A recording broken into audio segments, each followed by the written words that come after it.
Si es del Gobierno de España, yo no lo sé, pero hasta donde sé, al mando está el presidente del Gobierno. En estos momentos no hay ningún dato que apunte al presidente del Gobierno. Es decir, podemos pensar que él debería saber... Es que a lo mejor el Guan tampoco es el presidente del Gobierno. Yo no lo sé. Lo que digo es que hay casos, muchos. Ha comentado el caso Gal Fernando hace un rato. En el caso Gürtel era previsible que el máximo cargo del partido no supiera lo que pasaba en la tesorería del partido.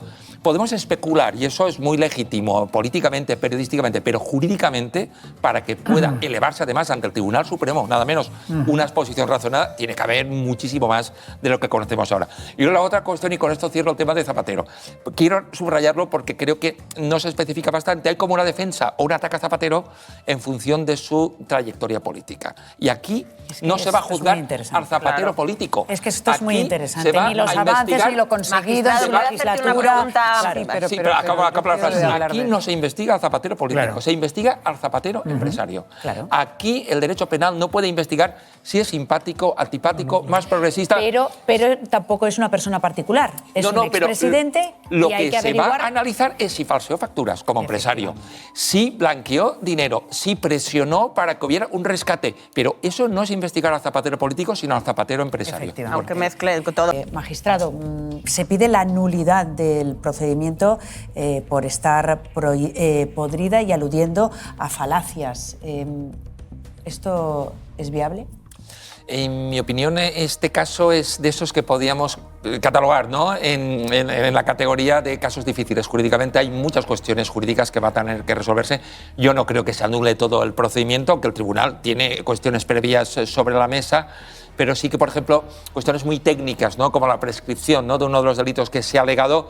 No es lo mismo en el cargo que nombra, que es funcionario público, que el que es nombrado, que no lo es, y por eso, al ser la pena diferente, podría concurrir en ese delito concreto la prescripción. Y sobre todo, aquí estamos ante presuntas irregularidades en materia de contratación, un posible abuso de poder, un caso, podríamos decir, digamos, de posible enchufismo, que es una patología social de nuestro país, pero eso no significa que necesariamente haya delito. Que haya un delito. Para eso tienen que concurrir unos requisitos jurisprudenciales, tanto en la prevaricación como el tráfico de influencias, y por eso el tribunal va a tener que analizar si, más allá de posibles irregularidades que deben resolverse a través de la impugnación o del recurso de esa plaza, podían concurrir conducta delictiva. Por eso yo creo que el tribunal va a tener que resolver muchas cuestiones jurídicas. Antes hablábamos de la responsabilidad política al margen de la penal, pues aquí sería la responsabilidad moral, quizá, ¿no? Yo creo que ni eso. Yo siempre he creído, con permiso del magistrado, que aquí no hay nada. A mí me parece que no hay nada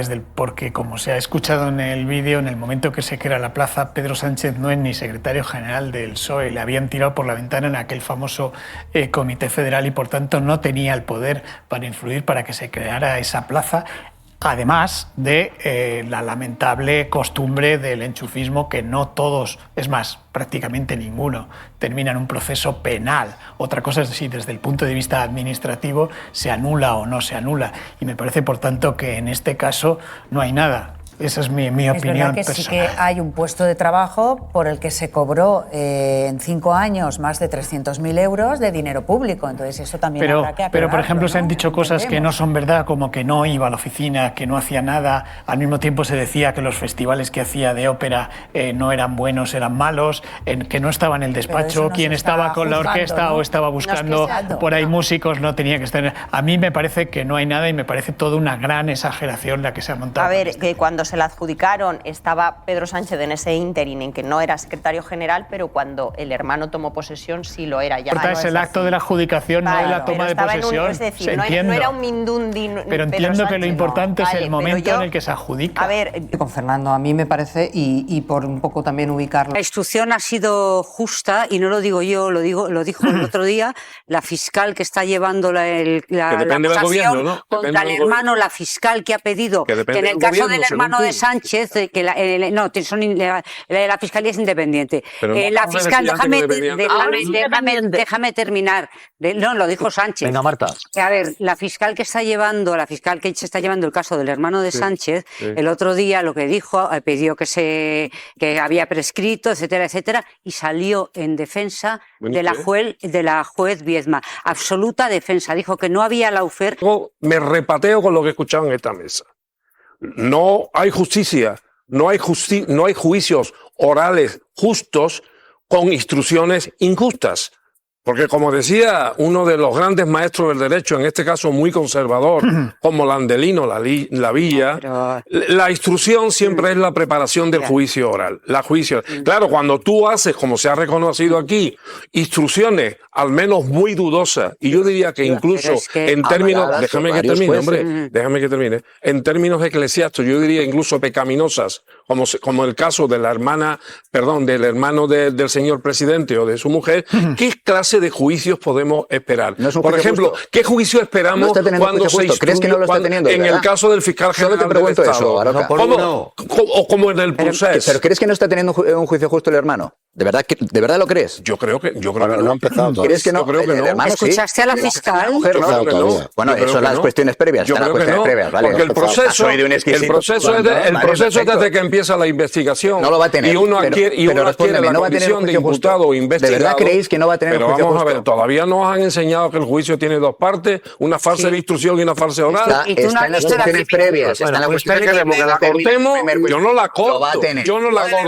Si hay una instrucción que no sea la justa, no puede haber un juicio oral. Normalmente están desviados porque vienen predeterminados. El caso estamos viendo la Kitchen. Cuando la instrucción, tarda un minuto, cuando la instrucción de la Kitchen se dijo, establezcamos un corralito colorado para sacar fuera de la instrucción al señor M. Rajoy y la señora Cospedal, el juicio oral ya está viciado. Porque en la instrucción ya se ha dicho que estos dos señor y señora están fuera. A eso me refiero. Puede estar ocurriendo todo a la vez en todas partes. Creo que hay motivos suficientes como para pensar que José María Aznar da el pistoletazo de salida y hay una serie de operadores políticos en el Estado español que tratan de desestabilizar al gobierno, parte de la judicatura, parte de las fuerzas y cuerpos de seguridad del Estado, buena parte de la tribuna mediática en España, por supuesto el Partido Popular y Vox han estado jugando a eso desde el día 1 prácticamente.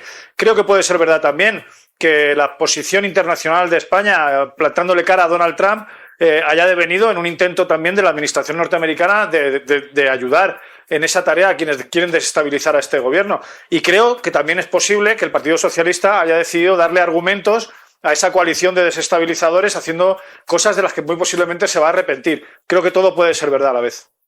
No sé si te has enterado, nos estás viendo que cuando se interceptaron las comunicaciones del cofundador de Plus Ultra, que están siendo claves en el sumario del señor Zapatero, estaba Biden en la presidencia de los Estados Unidos.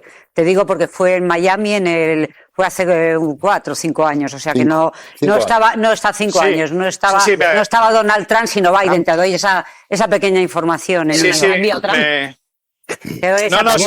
Quería dar un dato, Loreto, porque, a ver, Loreto, sí. Es que, claro, era la segunda vez que se lo oigo a Marta.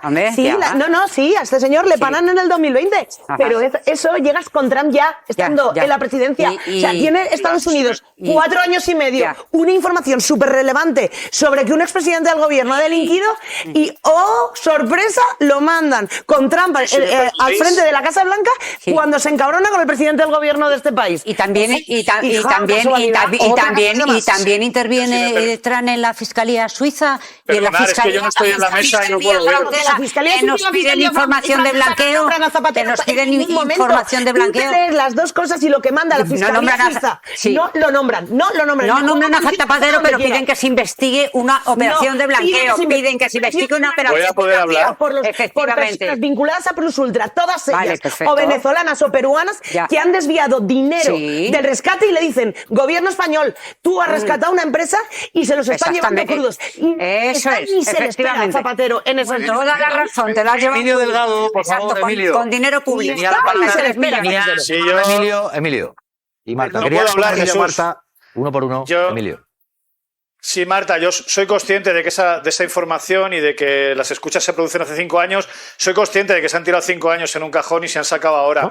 El otro día el diario italiano El Espresso comentaba cómo se ha convertido prácticamente en un chiste en todas las cancillerías europeas el caso de Zapatero y Pedro Sánchez en España, y decían, lo importante ya no es perder las elecciones, lo terrible es que estar bajo el radar norteamericano. Esto se está hablando en círculos diplomáticos europeos, o sea que yo creo que poca caricatura cabe ahí. Y he dicho las tres cosas. Creo que hay gente dentro del entramado político, mediático, judicial y policial en España empujando para tumbar a este gobierno. Creo que ha habido apoyo también de Estados Unidos, porque obviamente la posición española no era del agrado de Donald Trump, y creo que a la vez, que siendo todo eso cierto, a la vez puede ser cierto que haya habido personas en el Partido Socialista que hayan decidido darle argumentos a este bloque desestabilizador y hacer maniobras absolutamente deleznables e ilegales. Y por eso creo que se tiene que investigar, porque me parece muy grave, me parece extraordinariamente grave que si me dejas terminar, Marta, termino.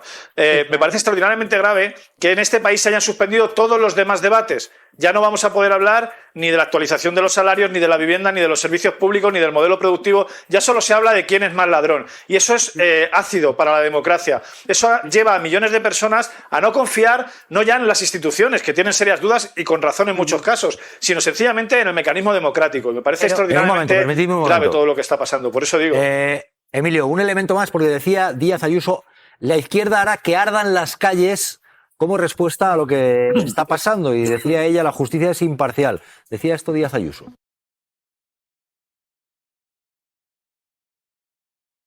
Ser más imparcial y garante ante el calendario que hemos tenido.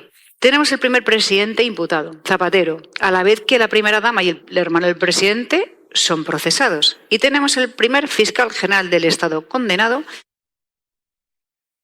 Hay quien podría decir, igual se le ha olvidado su pareja, que también tiene algún asunto pendiente con la justicia por no pagar Hacienda. Emilio, pero decía, la izquierda va a hacer que por esto ardan las calles. La justicia es imparcial, decía Díaz Ayuso. El problema es que hasta ahora quien ha soliviantado, quien ha utilizado la violencia en las calles ha sido la derecha, cortando calles en Ferraz, por ejemplo, intimidando a trabajadoras y trabajadores o presionando a gente de izquierda.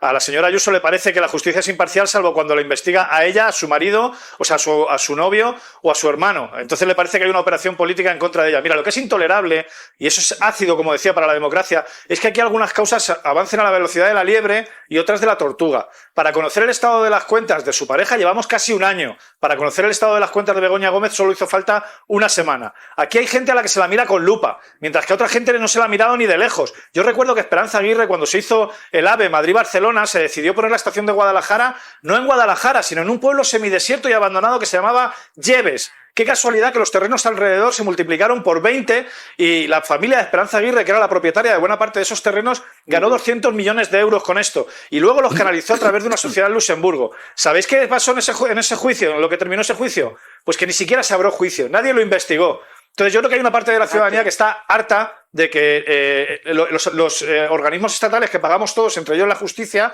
se utilicen selectivamente en función de si el investigado es de izquierdas o de derechas. Y eso no quiere decir que la gente de izquierdas no pueda cometer delitos. Quiere decir que se deben de investigar todos por igual y da la sensación a veces de que esto no es así. Pues fíjate, Emilio, te doy dos ejemplos muy concisos y muy rápidos. La fiscal del caso Zapatero, la fiscal anticorrupción, Elena Lorente, fue la misma que empapeló, la que provocó que el señor Rodrigo Rato entrara en la cárcel por corrupción y por defraudar a Hacienda. Es la misma. Y luego te digo, el juez Santiago Pedraz, que es el que está instruyendo el caso Leire, hace 2 años, exactamente 2 años, tumbó una querella del Partido Popular, una denuncia que había presentado por financiación contra el PSOE por financiación irregular, acusaban ellos, y lo tumbó el juez Pedraz, que ha llevado a cabo importantísimas investigaciones contra la corrupción del Partido Popular, que apoyó el rodeo al Congreso. O sea, que te quiero decir que no son jueces o diablos según nos conviene. Marta, sabes, ¿no? Que por eso... No, justamente yo lo que digo es lo contrario, Marta, que no se puede trabajar con brocha gorda en estos casos y que cada caso hay que analizarlo separado del resto. A mí, por ejemplo, la instrucción de Begoña Gómez o del hermano del presidente me parecen lamentables. La de Zapatero, quiero ver a dónde lleva, y yo he dicho desde el primer momento que creo que hay indicios suficientes como para que se investigue. Ahora, también te digo, Al juez Pedraz le ha ocurrido lo siguiente: cuando se ha tomado el tiempo suficiente para mirar las cuentas de Aldama y cuando han ido a mirarlas resulta que ya estaban vaciadas. Hombre, yo creo que hay cosas que llaman la atención. Yo creo que no se explica bien que en el mayor caso de fraude en la historia de España, cuando van a mirar las cuentas de los hipotéticos defraudadores, les ha dado tiempo a vaciarlas. Yo hay cosas que no entiendo. Por eso te digo que yo no estoy hablando de tratar todas las causas judiciales con una brocha gorda y decir que todo es lawfare. No, yo creo que hay comportamientos de la justicia francamente difíciles de explicar, y en algunos casos muy bochornosos y muy vergonzosos. Creo que hay un funcionamiento de aparatos del Estado muy difíciles de explicar, y ahí están responsables de la UDEF que han tenido que ser condenados finalmente, o el caso de la Policía Patriótica del Partido Popular. Creo que es innegable, y a la vez digo que si hay algo que investigar, que se investigue. ¿Por qué, Javier? Que antes no, es que siempre se ha utilizado con proliferación y señalando el papel de los jueces, solamente decir, porque creo que nuestros telespectadores se lo merecen, los fiscales no juzgan. No, pero quiero preguntar por qué. Vamos a ver. Con el tribunal. Ojo, decisión de una jueza de Valladolid. Una jueza de Valladolid decide que, a petición de lo que quería Abogados Cristianos, se condena a la revista El Jueves por la sección El Gilipollas del mes del año. Vean esto. La última batalla de Abogados Cristianos se libra por esta palabra: gilipollas. Para el autor de la viñeta, la fundación lleva una campaña contra todo humorista que hace un poquito la voz contra aquello que no les gusta, que no les interesa. Van a asediarle. La revista El Jueves publica Gilipollas del año 2024, con una caricatura de Abogados Cristianos y de su presidenta, Polonia Castellanos. La justicia da la razón a la fundación y alega que la última frase vulnera el honor. Y a Dios lo que es de Dios. ¿Se cuestiona la libertad de expresión con estas demandas? Un Estado de Derecho en el que se supone que hay libertad de expresión, es que no deberían ser ni siquiera admitidas a trámites. ¿Está la sátira bajo la lupa? Parece que cuando haces algo de risa, parece que sí que es delito, pero si lo dices en serio, o sea, con intención de ofender de verdad, no pasa nada, eso está bien. El Jueves se suma a la lista de denunciados por Abogados Cristianos. Es como que cogen un objetivo y van a por él, y recurren y vuelven a recurrir con la esperanza de dar con algún juez que pueda atender sus peticiones. Héctor de Miguel, el actor Willy Toledo o Lala Chus por esta estampita. Abogados Cristianos, adiós rogando. El valle no se toca. ¿Y con el mazo dando? Muy desafortunado. La jueza, yo creo que no ha aplicado bien la jurisprudencia. El problema es que hace una semana, otra jueza dijo que llamar begoño a la mujer del presidente del gobierno, diciendo que atentando contra ella como persona, y decir que es narcotraficante sin pruebas era libertad de expresión.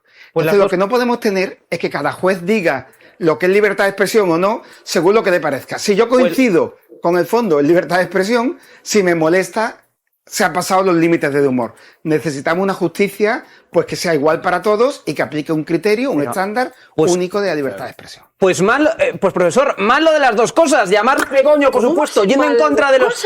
o sea, siendo LGTBI-fobia, por supuesto, begoño, y por supuesto, llamar gilipollas. ¿Pero qué estás diciendo? Es que, profesor, a mí me llama gilipollas una persona y hasta, con todo mi respeto, me planteo hasta darle una pequeñita torta, que sea... Pero hay que ser gilipollas. A ver, no, pero una pequeñita torta, porque a mí no me hace... ¿Pero qué estás llamando? Tiene toda la gilipollas una persona, sinceramente. Gracia. Por esa regla de tres, Tiene toda la razón. mitad del Twitter, la mitad de la gente que nos insulta estaría condenado. Tendría el Twitter lleno yo de gente condenada. Pero vamos a ver. Pero porque yo no denuncio. En este país han denunciado amenazas de muerte, se han denunciado insultos más graves, se han denunciado hechos más graves y no pasa nada en este país. Yo creo, de verdad, que llamar gilipollas desde una revista de humor satírica, que además lo hace cada semana, cada mes, cada año, es libertad de expresión y es cultura y además es libertad de humor, y no podemos volver a unos tiempos donde los cómicos, los actores, los periodistas, los profesores tengan que estar tapados. Nada tiene que ver. Y yo lo siento, a mí me llaman gilipollas a diario, un montón de fachas, y no les llevaría a un fachas también me llaman gilipollas a diario. Fachas también. ¿Sabes a quién llevaría a un juzgado? A un tipo que me dice que me va a violar, que me va a matar y que casualmente cuando le llevo a un juzgado es absurdo. Gilipollas para mí es un insulto, Sara. Vale, pero si gilipollas para mí, lo siento, pero es un insulto. Y si quieres me das la pero el que ha dado en el clavo es el profesor. Al final, todo nos lleva a que en la misma semana o en apenas 10 días resulta que una tipa que ha dicho Begoño a la presidenta a la mujer del presidente del gobierno, resulta que sale liberada de todo cargo y resulta que estos condenados. ¿Pero cuál es el luego hay que fiarse en la justicia, que es igual para todos. Pues mira, perdona, no es igual para todos. Lo de Begoño es asqueroso. Lo de Begoño es que no acabara condenada, me parece fatal. Fatal me parece. Que no se trata de que lo condenemos tú y yo aquí. Es un insulto. Pero que no se trata de que lo condenemos tú y yo aquí. Se trata de analizar por qué hay ese doble rasero a la hora de valorar las maneras de actuar. Amiga, claro, pues entonces jueces de todos los colores. Estamos terminando. Profesor Urías, sí. El cierre, profesor. Sí. Yo déjeme que diga una cosa. Los insultos no son insultos formalmente. En la ley de A7 partidas, hace siglos, había prohibidas 7 palabras que no se podían decir. Hoy día no es eso. Un insulto depende de la intención. Cuando hay intención de humillar a una persona, de negar lo que vale como persona, tenía razón quien ha dicho, no lo puedo ver, tiene razón quien ha dicho, yo no quiero que me insulten por la calle. Claro que no. Si a mí alguien me dice gilipollas por la calle para negarme mi valor como persona, lo debo poder denunciar y deben protegerme. Cuando en una revista se califica a alguien de gilipollas de daño, no especificando que no es como persona, sino como personaje, no es por sus cualidades intrínsecas a sí misma, sino por las acciones que está realizando públicamente como un actor político, no se está negando su valor de la persona. Luego no nos quedemos en la palabra. Yo sé que la palabra gilipollas es fea, es desagradable, no deberíamos usarla, pero para condenar jurídicamente a alguien hace falta un poco más. Eso por un lado. Por otro lado, el doble rasero me parece terrible de cara al ciudadano. Yo quiero saber antes de hablar lo que puedo decir y lo que no. Porque si resulta que depende de a quién se lo diga, pues entonces se acaba el sistema de Estado de Derecho. De acuerdo. Joaquín Urías, gracias por acompañarnos. Buenas noches. Buenas noches. Esto debió ser, no sé, no me acuerdo. Es que no tengo ni idea, que yo no lo sé. Yo no tengo ninguna constancia de esa operación durante mi época. ¿Ocurrió? ¿Para usted merece credibilidad esto? Bueno, el Partido Popular es su línea, ¿no? Echando balones fuera. Ellos siempre juegan con un gran comodín, ¿no? Que es el de los amigos que tienen la justicia, ¿no? Todos esos jueces que hay a cientos, a miles que están con ellos, que están decididos a hacer lo que haga falta. Entonces, bueno, siempre lo han hecho. El no me consta, no soy consciente. Lo viví en mis carnes, ¿verdad? Ya en el juicio de Gürtel, y ahora pues se vuelven a ratificar, ¿no? No solamente son traidores a la patria, sino que son muy cobardes. Cuando usted escucha estos días como el Partido Popular está en la oposición, pero está diciendo lo que vemos con los casos que afectan al Partido Socialista muestra que son el partido más corrupto de la democracia. Claro, usted sabe lo que es ir a denunciar la corrupción ante el Partido Popular y que no le hicieran caso, no solo eso, sino que fueron contra usted. Y ahora mismo el Partido Popular está siendo muy duro, muy contundente con el PSOE por la corrupción que le afecta al Partido Socialista. ¿Qué siente? Sí, mucha indignación. Estoy viendo al señor Feijóo muy duro, ¿no? Con esas caritas que pone, sobre todo ahora que se ha quitado las gafas. Pero yo le recuerdo en aquella rueda de prensa, ¿verdad? Que estaban todos los grandes prebostes del Partido Popular diciendo aquello de que nadie podrá aprobar que es una cosa del PP si no es contra el PP. Yo le recuerdo allá al señor Feijóo. Si él hubiera mantenido ese mismo discurso en aquel momento con el de ahora, me merecería mis respetos. Como dice una cosa y hace otra, lo que siento por él es bastante desprecio por él y por todos los que están saliendo ahora a señalar una corrupción indignante, y que la que han tenido, y lo hacen además desde una sede, por cierto, que está pagada con dinero negro, ¿no? Bueno, es curioso, este Partido Popular es para estudiar en las universidades, sin duda alguna. Claro, es el Partido Popular al que usted perteneció. Es un Partido Popular que ahora está diciendo, entre otras cosas, que el número 1 es Pedro Sánchez y que aquel que le lleva la contraria es eliminado de forma simbólica, queremos pensar. Pero usted vivió que intentaran eliminarle hasta físicamente por denunciar la corrupción dentro del Partido Popular. Físicamente, económicamente, por medio de la familia, amenazando a la familia, amenazando a mis suegros, amenazando a mi mujer, a mi hija pequeña que tenía apenas 6 años. Es muy duro, es bastante duro ver todo eso y que ahora quieran ponerse medallas como si fueran un partido inmaculado. si hay algún partido que llama a la corrupción y que la corrupción se le hace carne, ese es el Partido Popular, sin duda alguna.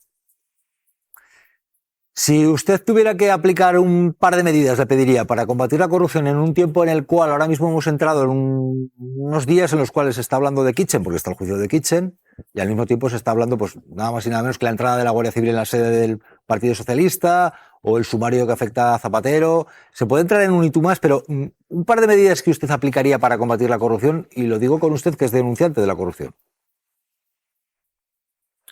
Es complicado, ¿verdad? Porque la corrupción parte de la propia esencia del ser humano, ¿no? Desgraciadamente, cuando hay un dinero fácil, una forma fácil de hacer dinero, hacer negocios, hacer business, ahí está el ser humano, ¿no? Independientemente de las siglas. Hay unas siglas que, repito, son más dadas a eso. Bueno, yo creo que el poder hay que dividirlo. El poder absoluto corrompe absolutamente. Yo creo que cuando un partido tiene el poder en la judicatura, tiene el poder de nombrar policías, de nombrar, de tener alcaldes, de tener comunidades autónomas y de tener un gobierno, está ejerciendo el poder sobre todas las capas de la sociedad y de todos los ámbitos de la economía, ¿no? Yo creo que los partidos tendrían que ser partidos municipales, partidos autonómicos y partidos nacionales. De esa forma no sería tan fácil el poder meter mano pues en una comunidad autónoma, en un ayuntamiento y en un estado, ¿no? Es una idea que siempre he tenido desde hace bastante tiempo, desde que empecé a entrar en política, y sería una forma de dividir el poder, ¿no? Que ese poder no fuera tan absoluto, con lo cual no fuera absolutamente corrupto. Marta Gómez Montero, José Luis Peñas. Marta. ¿Y qué piensa de lo que está pasando ahora? Porque bueno, ya has dicho que la corrupción viene a ser un poco innata, ¿no? a la condición humana cuando tienes poder, de todo lo que estamos viendo en el Partido Socialista, porque tú decías esa frase, no es una causa del PP, es contra el PP, la utilizaba el Partido Popular, pero ahora el Partido Socialista está haciendo un poco lo mismo, ¿no? Diciendo vienen a por nosotros, vienen a derribarnos con métodos que no son democráticos. ¿Qué te parece la reacción que está teniendo el gobierno ante los casos que estamos conociendo? Siempre he pensado que lo mejor es enfrentar las cosas directamente, ¿no? Creo que no hay que ocultarse y creo que no hay que poner paños húmedos, calientes o semicalientes. Creo que si hay corruptos hay que echarlos, hay que defenestrarlos y hay que maldecirlos, sin duda alguna, como ha dicho antes el ministro. Y la situación del Partido Socialista es verdad que no es la misma que la del Partido Popular en el 2013, ¿no? Porque quiero recordar que el primer juez que investigó Gürtel fue condenado. Lo recordáis, ¿verdad? Al señor Garzón. Entonces, yo no sé si a Peinado y a toda esta gente se les va a condenar en algún momento, no lo creo. Creo que el PSOE tiene un problema grave, pero creo que tiene que afrontarlo mucho más directamente. José Luis Peñas, gracias por acompañarnos en Malas Lenguas Noche y muchas gracias. Muchas gracias y buenas noches. O con la justicia que tenemos en España, críticas. Evidentemente. Sí. ¿Por qué? ¿Por qué? Porque me parece que no se aplica el mismo rasero en todos los casos. O sea, que hay velocidades distintas e intensidades distintas, depende de quién se trate. O sea, esto me parece un hecho, yo diría, objetivo. Hay un debate, como una música de suspense, ¿no? Hay un debate, bueno, eres un actor y estás acostumbrado, seguro que no te ha dado miedo. Hay un debate ahora mismo abierto en la opinión pública sobre si realmente estoy haciendo un gran esfuerzo por no decir nada que pueda ser susceptible de ser troceado y puesto por redes en plan titular que no tenga que ver con la película. O sea, todos los titulares que quiero dar son respecto a la luz. Alberto San Juan, has fracasado en ese intento. Porque has dado unos cuantos titulares como suele ocurrir. A ver si ahora vas a querer ser políticamente correcto también, ¿o qué? No. Quiero ajustarme a lo que hablar estoy sobre haciendo tu libro, esta noche, que es trabajar para promocionar una película. Lo para estás haciendo muy bien. Yo creo que estás haciendo bien ambas cosas. Esta película. Que no se note que somos colegas. Vamos a ver, otra, te quiero hacer una pregunta. Dime.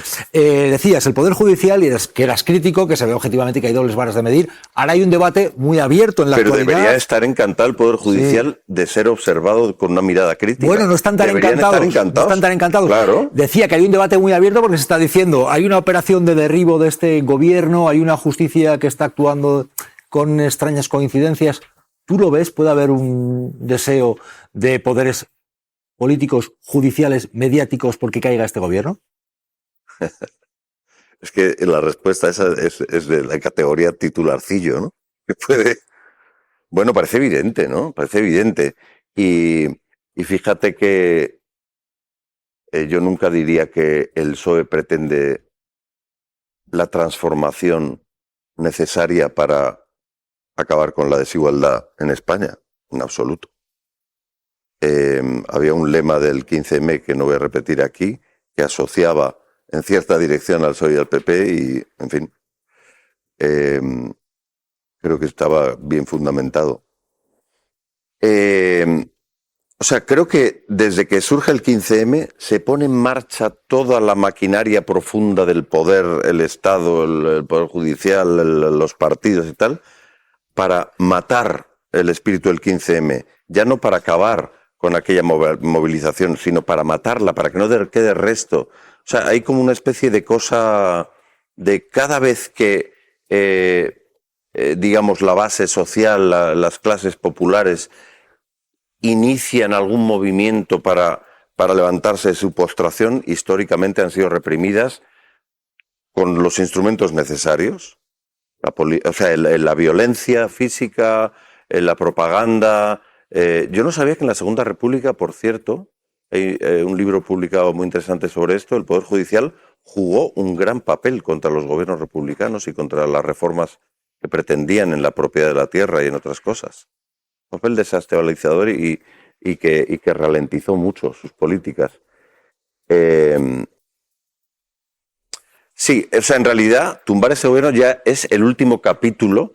Mira que este gobierno no tiene que ver con el 15M, por lo menos la parte del PSOE, la otra parte participó, yo creo, bastante, pero que el 15M fue contra el PSOE también. Pero como es el eco que queda de la posibilidad de plantear que los que acaparan los beneficios económicos no acaparen tanto, no, todo lo que tenga alguna lejana relación con la posibilidad de acaparar menos por parte de las clases privilegiadas será aniquilado. Pero también pienso que lo que motivó a la gente a ocupar las plazas y hablar de política en 2011, ese espíritu, eso mientras exista la vida humana, continuará. O sea, el impulso de emancipación frente a la opresión, eso es consustancial al ser humano.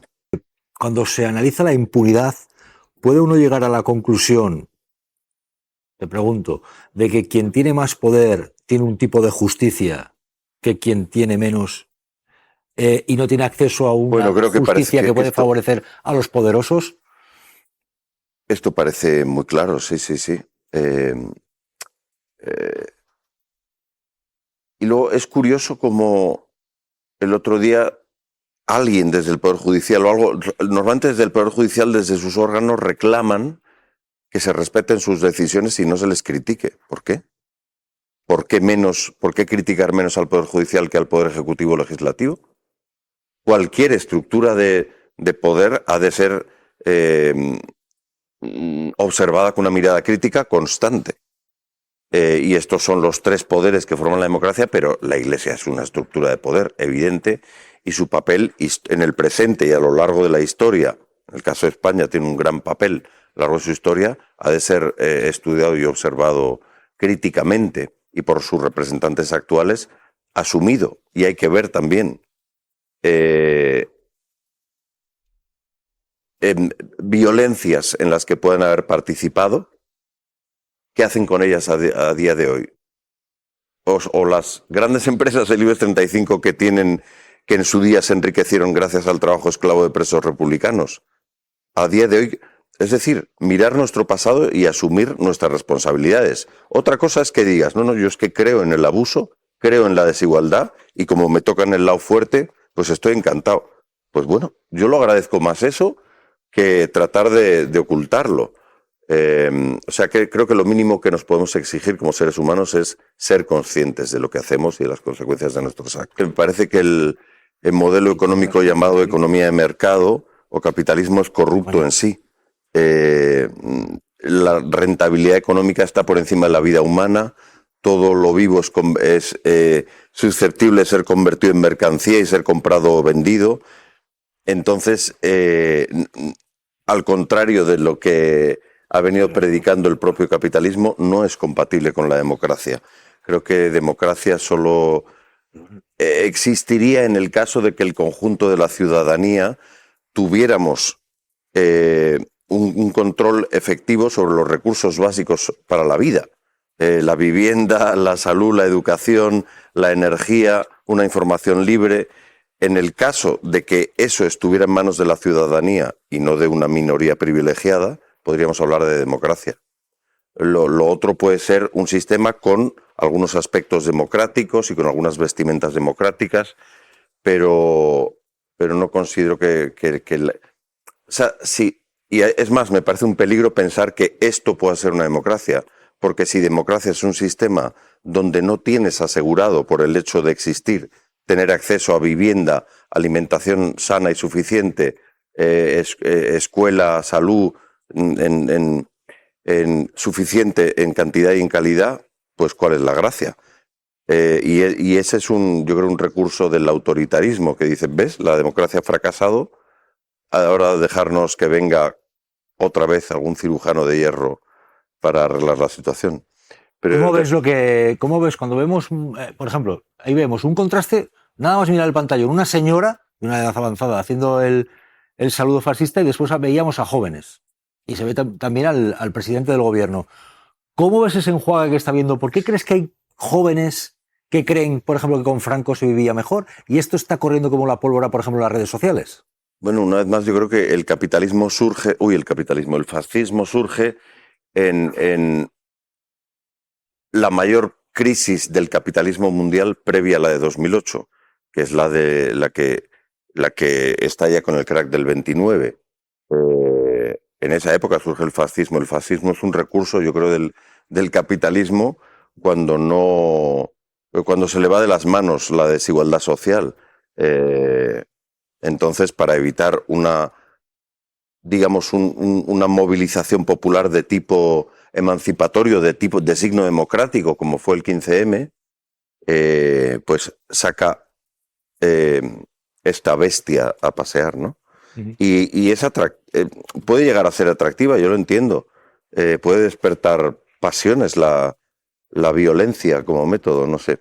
En cualquier caso, perdona, pero yo he venido aquí a hablar de mi libro, no, que debo hablar de la película. Perdóname, o sea, a mí tú sabes que me picas y enseguida me pongo.